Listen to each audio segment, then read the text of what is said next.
Hello friends, అందరికీ నమస్కారం. Telugu life story వింటున్న ప్రతి ఒక్కరికి చాలా చాలా కృతజ్ఞతలు. అలాగే విశ్వానికి కృతజ్ఞతలు. మనీ మంత్ర అంటే మైండ్ మంత్ర. ఇంకా క్లియర్గా చెప్పాలంటే డబ్బు గురించి సబ్జెక్ట్ అర్థమయ్యిందా?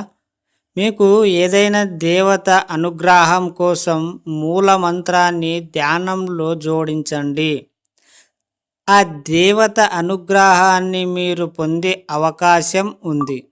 యస్, ఇదంతా ఒక విచిత్రమైన ప్రక్రియ. అదే మైండ్ తంత్ర.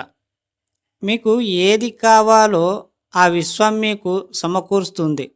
మీకు గతంలో చెప్పాను, భక్తి పూజలు దేవుడు అనే వాటిని వ్యాసనంగా మార్చుకోకండి.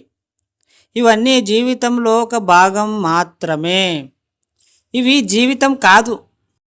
ప్రపంచం విజేత కావటానికి ఇవన్నీ అవసరం లేదు. ఎక్స్ సచిన్ టెండూల్కర్. కేవలం మీరు చేసే పని మీద ధ్యాసం ఉంచండి చాలు. దానిలో ఉన్నతిని చూడండి. ఒక ఒక్క మంత్రం వాటి భిక్షరాలుగా పనిని పట్టి వాటి వైబ్రేషన్ తయారు చేయబడ్డాయి. ఇదంతా ఒక సైన్స్ మూఢంగా ఎవరిని దేనిని నమ్మకండి. మంత్రం తంత్రం దేవునికి ఎక్కువ నమ్మడం వల్ల జరిగే పనులైతే కావు. ఇది 100% పక్కా. నేను చెప్పేది ఏమిటంటే మీ పని మీద మీరు కరెక్ట్గా ధ్యానంలో ఉండండి. ఐ మీన్ దాన్ని ధ్యాస ఎక్కువ ఉండాలి. మీరు ఎప్పుడైతే మనస్ఫూర్తిగా నిజాయితీగా పని చేస్తూ పోతూ ఉంటారో, సక్సెస్ని చూడకుండా నువ్వు చేసిన పనులు ఉంటాయి చూడు కొన్ని వెనకాలది, అది నీకు తెలియకుండానే రిజల్ట్ వస్తుంటాయి. అప్పుడు నువ్వు అసలు ఒక్కసారి కూడా నువ్వు ఆ పని నువ్వు నీ పని నువ్వు చేసుకున్న టైంలో వెనకాల చేసిన పని ఏదైతే ఉంటుందో ఆ పని నీకు ఏదో ఒక రోజు సక్సెస్ అయితే ఖచ్చితంగా ఇస్తుంది.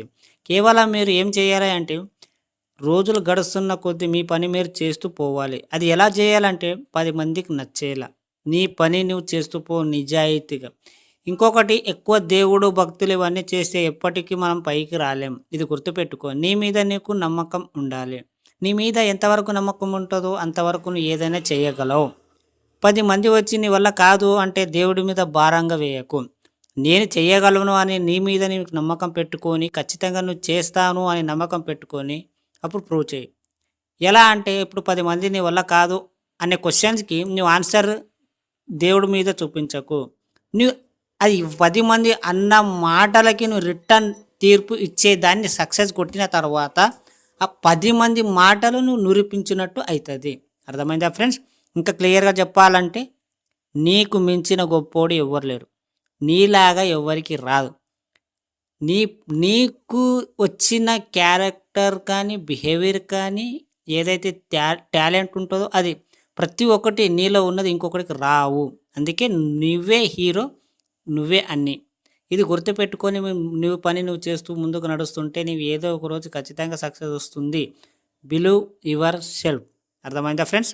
ఈ స్టోరీ విన్న ప్రతి ఒక్కరికి థ్యాంక్ యూ సో మచ్. అలాగే విశ్వానికి కృతజ్ఞతలు.